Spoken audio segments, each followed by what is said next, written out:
All right, ladies, we're going to start a little series about women of the word and just different dynamic women who have been throughout the whole Bible and I'm going to tie it into why it's important in your fitness and how it is a parallel to that. And so today we're going to talk about Esther for such a time as this. Esther and the discipline of preparation. So really, this whole study is going to be how we invite fitness, discipline, stewardship of the body, but through like a biblical lens. And you have to think about just like how God prepares his people before he positions them. Our health journey is not separate from that. It's not separate from our faith. So they're often one of the primary places where obedience, trust, perseverance and all those things are formed. It is in a faith, whether it's in a faith of yourself or faith of God or whatever it is. You put your faith in the program. There's all these different aspects of faith, right? And so I want us to understand like that is where this study is coming from. So tonight we're going to take a look at the story of Esther and discover how preparation, courage, and consistency, how they mirror the very same principles that are required in this walk and in this program, and in our fitness and wellness journeys, whether you're part of this journey or part of this program or another or whatever it is, right? And so let me just synopsis the story of Esther really quick. So Esther was a young Jewish woman who became the queen of Persia. She did that through God's quiet provision. She walked very powerfully in a very subtle way. So there was a powerful official named Haman who plotted to destroy all the Jewish people. And so what Esther did was she faced a life or death decision. She had to either remain silent and or risk her life by approaching the king unsummoned. Okay. So guided by her uncle Mordecai, or was it her cousin? Are they cousins or uncles? Cousin or uncle? Maybe it was a cousin uncle. Who knows? Okay. They were weird back then anyway. So anyway, guided by Mordecai, she was able to be strengthened through fasting and prayer. And Esther stepped into a place of courage through obedience. Right. And so God used her preparation and her willingness to act in a time of evil and to expose the evil that was decreed on her people, to reverse it, right? And so, and through that, she saved her entire nation. So this was just revealing that she was positioned for such a time as this. And that's what I want us to look at as well, how we've been positioned for such a time as this, because Esther, preparation, and the discipline of becoming her, right? And so Esther 4:14 says, and who knows whether you have not come to the kingdom for such a time as this. So Esther did not wake up crowned. She woke up chosen and then she prepared. It's as simple as that. Chosen and then prepared. So her story reminds us of destiny that does not, because of her destiny, it did not bypass her discipline. Right? So just because she was destined for whatever it was that she was called to did not mean that she didn't have to walk out that discipline, have to walk out that obedience. God appointed a moment, but he still had to develop her vessel, still had to develop her body, still had to develop her mind. So this isn't about chasing a number on the scale. Okay, ladies, and we have all seen the ups and downs of the journey. We've all seen it. We've all seen the ups and downs of the journey where we jump on the scale one day and then the next one is back up. And then down. It's the whole thing, right? Okay, so that's why this is so important, because this is not about chasing a number on the scale. It's not about a quick transformation. We feel good in those moments of quick transformation, but that's not what this is about. It's about becoming ready for what God has already destined you for, right? So we have to be ready for what God already knows that he is going to ask of us, what he is going to will in our lives. So faith, just like fitness, and fitness, just like faith, is a preparation for when that moment comes, okay? So, where do you sense God preparing you for? Like what do you sense God is preparing you for in this season of your life? What do you sense, Lisa? Um, I feel it's a season of change and just preparing me to be able to be strong enough in my faith and physically to be able to just walk in that season into the ministry that he has for me. Okay. And I know this is a little bit different for you, Layla, because I know you're not necessarily like a believer, but what do you feel like you're being prepared for?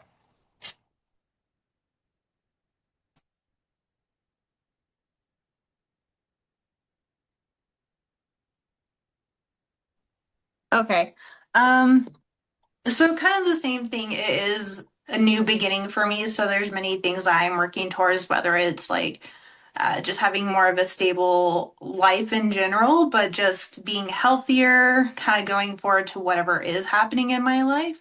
I think everything so far is slowly building up, and I think, of course, the more steps that I take to follow that, the more I'll kind of see how everything unravels and helps me be a better version of myself. So. Yes. Okay. Yeah. See, that's great. And what about you, Bridget? What do you feel like you're being prepared for? Um, Sorry, You're fine. my dog's over here having a meltdown. Uh, hmm, I think I'm my whole life has changed in the last, I don't know, 6 months. And so just preparing me for, I don't know, I want to say greatness that is coming, that I feel is coming. And so Okay. that's what it's laying the foundations right now for all the big, I feel like huge things that are about to happen. Okay. I love it. Okay. So, see, each and every one of us is being prepared for something, right?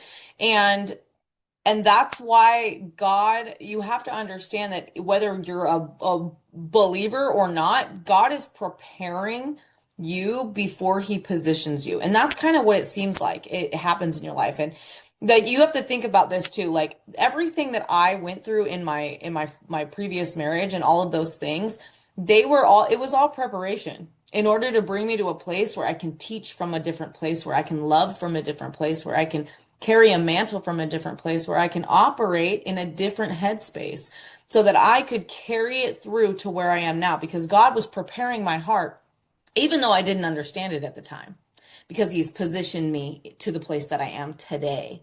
And I wouldn't be here teaching like I am today had I not suffered greatly. And so Esther's year of preparation wasn't just about beauty because she had to do all kinds of readiness things. She was soaking in all these herbs and the baths and these oils and all of these things, right? And so it wasn't about readiness. It wasn't about the beauty part of it. It was about readiness. It was about preparing her vessel. It was about God readying her spirit. But what they did was they used routine, they used time, they used submission to prepare her to influence and lead a nation. And you couldn't see that yet. You couldn't see that. But all that was working out was routine, time, submission. All of those things were preparing her to be an influence on in her husband's and her king in the king's ear, but also she had to convince an entire nation to fast and pray with her. It was not just her alone, right? And so sometimes in the preparation, it feels boring or repetitive. Guys, I'm eating the same damn meals every single day, and I'm losing my mind a little bit. But here's the thing. I'm being prepared for something great. And this isn't just about me stepping on stage in bodybuilding, right? This is about me being able to coach at another level, to lead at a different level, to be the best version of myself, like Layla said. at another level so that I can lead the people in my life and in my circle. And this it sometimes it feels I feel completely unseen. And I think that we all go through that because preparation, you're like, nobody is seeing this, right? Nobody is seeing all the day in and day out, the daily times I wake up at 5 a.m., all of the meal prep that I'm doing, all of the times I'm eating the same freaking things over and over again. Nobody is seeing that. So you're going through this process of preparation and you're just like, you feel unseen. But listen, this is where God builds endurance, humility, and trust. You learn how to lay yourself down at the feet and just be sacrificed so that you can reach that place where you are prepared to be used in whatever aspect of your life that is. So in fitness, we often want the outcome, right? We're all so fixated on the outcome, but we forget to honor the process. It's the process.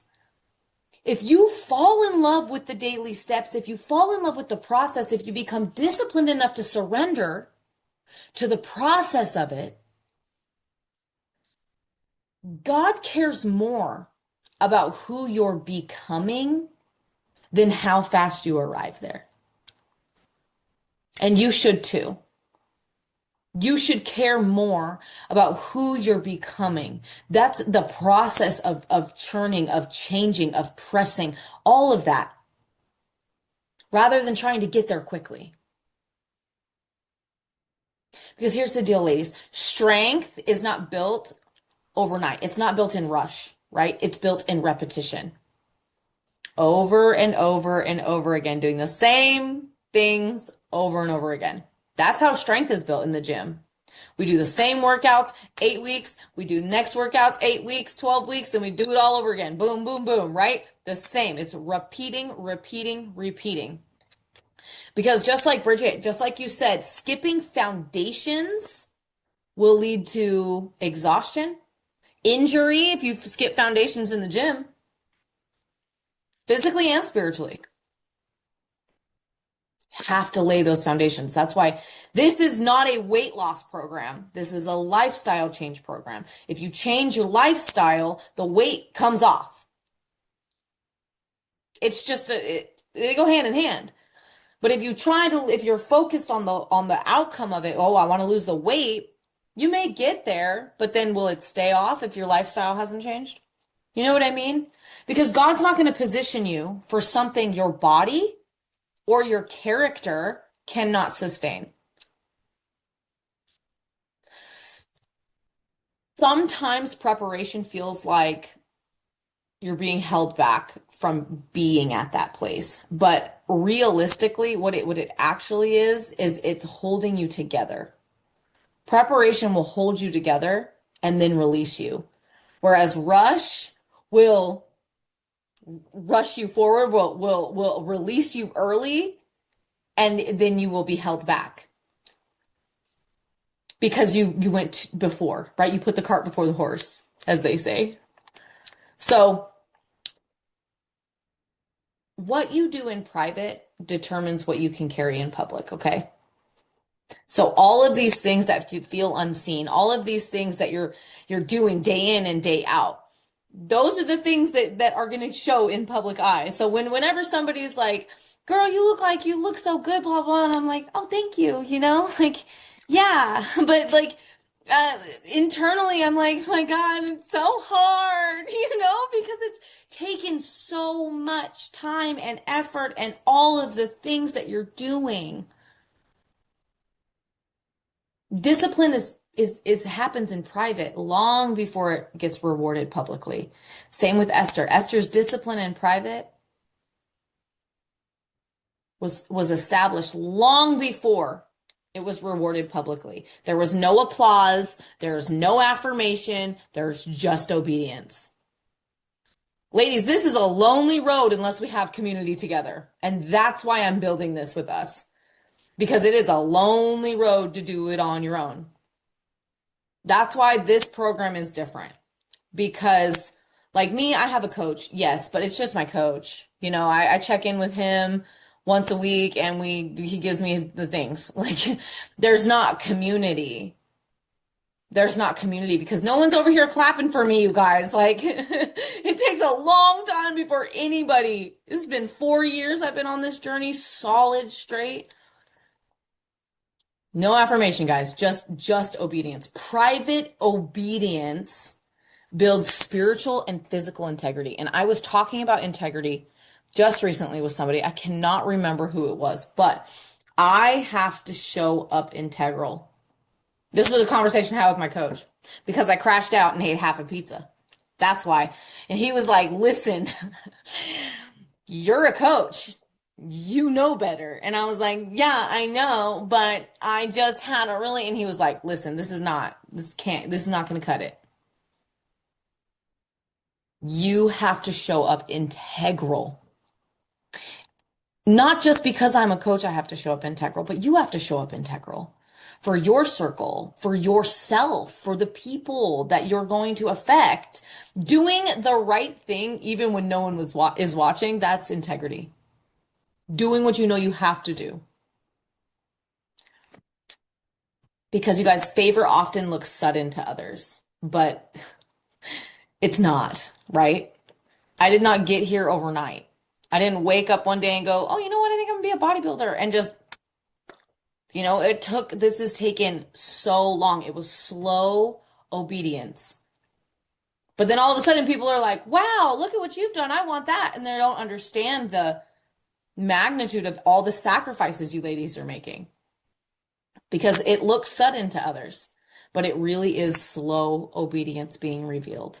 So your consistency in your meals, in your movement, in your rest, even when no one is watching, those results will be rewarded when alignment is made. So what you sustain in secret will be what you can steward in public. God will gift you what you steward well. And those are the things that will be rewarded and elevated and lifted on high and applauded for. That you will get applause. It happens. It always does. But that can't be the goal, right? So here is another big takeaway from Esther's example. Esther listened to wise counsel. She listened to her wise counsel, and so should we. The thing is that she was young. This was a young girl. This was a Jewish girl. She wasn't even no woman yet.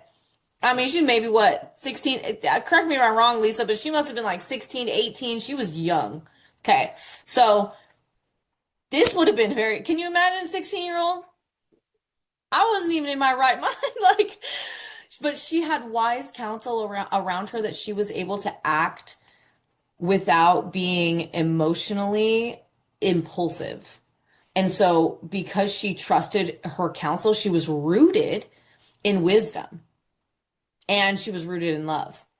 And that is so valuable. You guys, if you have wise counsel, hi, then listen to your wise counsel. Discernment. You guys, discernment is humility in action. So discernment acknowledges that we don't always see things clearly on our own. And sometimes we need somebody to hold up a mirror for us or somebody to point out the things that we're missing. That is your wise counsel.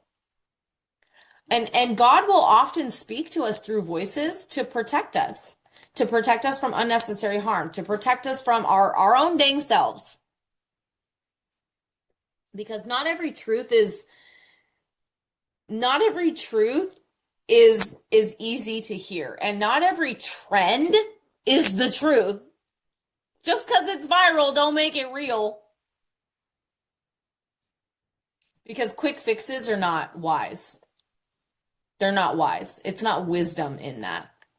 Counsel is always going to look like choosing plans that support you, that support your hormones, that support your healing, that support your season, that support your responsibilities. And wisdom will always look like Can I sustain this in peace? Is this something that brings me peace that I can sustain long term? Because the right godly counsel doesn't pressure you, it protects you and pushes you to be better. And here's a kicker, guys. Your yes requires courage. It requires courage and commitment. And Esther had to be courageous in this. I mean, as a little girl, I can't even imagine. Her obedience carried risk, great risk. She chose she chose faith over fear and responsibility over her own comfort. She felt a responsibility to serve the people around her, and she chose them instead of her by choosing to be obedient in her own life. Do you see the parallel there? Because how do you serve the people around you if you're not choosing your own daily obedience? Right? God doesn't call us into convenience. We already know that. We already know he doesn't call us into convenience. None of us have lived a convenient life, okay? Not a single one of us have lived a convenient life, but he has called us to be courageous. And obedience will often bring uncertainty before you're clearly knowing what you're doing. It will always begin with that point. Like, I'm not sure I know what I'm doing, but I'm going to move forward. So, saying yes to your health means saying no to your excuses. It means saying no to your old patterns. And sometimes, and this one I know sometimes, and a lot of times, it's going to be saying no to people pleasing. Okay. Okay. I'm going to draw that line. You guys know how I feel about that. I'm a big advocate for no is a whole sentence. And if you really want to take it a step further, absolutely not is another whole sentence. Because you guys, we have to draw a line between what is healthy for our spirit, what is healthy for our soul, what is healthy for our environment, what is healthy for our habits. And it takes courage to do that. Sometimes it's easier to say no to old habits. It's easier to say no to my excuses, but it's hard to say no to people.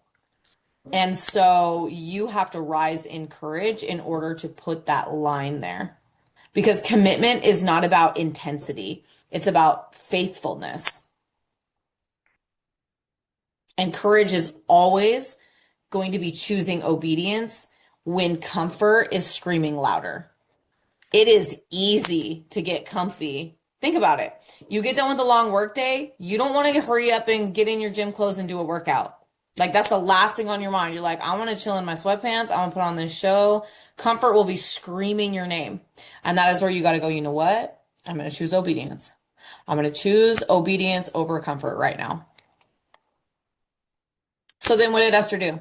Fasting, self-denial, and strength. All three of these things go together. Fasting was Esther's story of dependence. She chose deprivation. She chose taking away something that she felt that her body needed, right? Her body needed it. You need food. It's the same for us. We are taking certain things away, not necessarily fasting exactly, but we are removing things that are not serving our purpose, right? And so this can feel like a type of deprivation, and that's okay. That is okay. Self-denial is not rejection of the body. It's leadership of your body. I had a client that I was speaking to not too long ago, and she was like, well, I'm just on the go all the time. And with the kids, we stop and we get the Chick-fil-A and blah, blah, blah. I was like, you don't have to eat it. That's not serving your purpose. You don't have to eat it. She was like, well, don't eat it. I don't care. You hear from coaches all the time, oh, you need to be able to, no, blah, it's too restrictive. No. Self-denial is not rejection of the body. It's leadership. It's stewardship. Discipline clarifies priorities, you guys, and it will strengthen your spiritual sensitivity. It will strengthen your mental fortitude. It gives you a clearer, a more concise emotional well-being. You put that trash in your body over and over again and you're all foggy. Why do you think that is? Self-denial is not rejection. It's not rejection of the body. It's leadership. So remember, structure will always bring freedom, you guys. It will always bring freedom. And this is where people are like, no, that's restrictive. No, it's structure and it's giving me freedom. Freedom to move in my body and feel sexy. Feel freedom to move in my body and feel like I own this body, not like it owns me.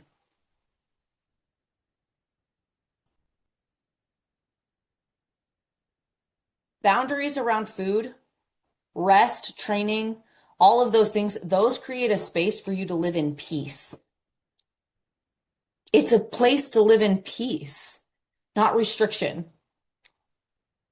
And people can say whatever they want, but they're wrong. They're wrong. They're wrong. Discipline done God's way, you guys, it will always lead to life, not to burnout. And that's why I teach from the place that I do, because I know that it's been God led and God breathed, and it's going to breathe life into you. It's not about being in control. It's about surrendering it with intention. And I don't say don't eat Chick-fil-A every single once a week, or don't do that's fine. Like, but if you out all the time, we ain't doing it. We can't do that. We can't. So you are being prepared for more than you can see right now. You all are.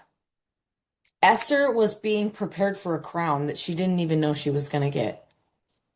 There were hundreds of other women that were all being prepared alongside her, all to be chosen by the king. All of them doing the exact same ritual baths and same cleansings and same things. All of them did the same disciplines, the same things. But she didn't know that she was being prepared for a very specific purpose. And that's all of us. That's all of us. We're all being prepared for a crown. And what's so wonderful about this is, like, yes, we see this end goal that we want to reach, but listen, God always thinks bigger than we do. He has something so much greater planned for you than you could ever plan for yourself.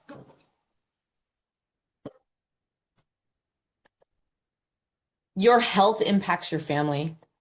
It impacts your ministry. It impacts your job. It impacts your longevity. And it impacts your ability to serve.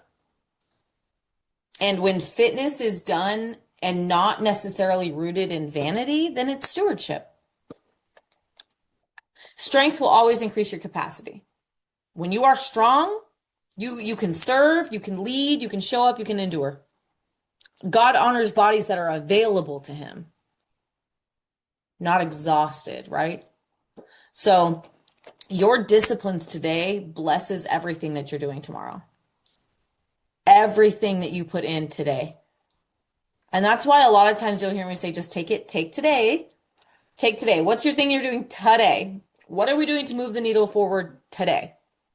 That's all you have to think about. Sometimes that's all we can think about is, what am I doing today to move that needle forward? Because here's the deal. You are not just changing your body. You're not just changing your body. You're expanding your capacity. You're expanding your capacity for life. You guys aren't just getting fit. You're becoming ready. Ready. That's really what this is about, is becoming ready and prepared for whatever the future holds for each of us. So I want you to do an honor checklist. An alignment checklist. So I honor my body as God's temple. My discipline flows from purpose, not punishment. My habits support my calling. My strength allows me to serve. My routine produces peace, not obsession. My preparation honors God. When we're in alignment, everything flows and it just keeps flowing. And you guys, Okay, I think you probably already all know. Well, I know Bridget knows. I don't know. I posted him, so I met a whole man, you guys, a whole gentleman. Okay, and my nervous system is in complete steady. I'm in a steady place, and it is the weirdest thing I've ever experienced. They say that, but then you experience it, and you're like, what? What is this? What is this? It feels steady because I'm not just I'm not riding these waves of crazy emotion. I'm in a place where I'm becoming ready. And I've become ready over this season where I've been like up and down and up and down and up and down and then here comes this man and now everything's steady. There's like a steady flow of everything that's happening in my life right now because alignment is happening. And I'm seeing all of these pieces just fall together. And so when your routine is in alignment, everything is in alignment. All of these things start to fall into place. All these missing pieces that you felt like were missing from your puzzle, all of the things start to piece together. Prepare now for that. You have to prepare now, today. What are we doing today to move the needle forward to be ready for that? For those little puzzle pieces to start to fall together. Bring everything into alignment. It matters. That's why I brought him up. I also wanted to brag a little. Okay, ladies, I'm going to pray over you and then we'll go off. And I want you guys to go over your handout and get some things posted. I just want to know what your biggest takeaway was. You can post it tonight or tomorrow to the forum. Your biggest takeaway from tonight's conversation. Okay? So, Heavenly Father, I just bless each and every one of these ladies that's here with me tonight. Lord, help each of us see where you're preparing us for. Through the preparation of our bodies, Lord, give us clarity and strength to honor you in everything that we do. Bring us into alignment, God, with your process and bring patience into our process. Help us understand that the needle moving forward is just daily choices and habits, Lord. Give us faith for what you're building in each of us, Lord. For such a time as this, use us now. Use us now in our own lives, Lord. Preparation is holy, and we thank you for that, Father. In your mighty name I pray. Amen.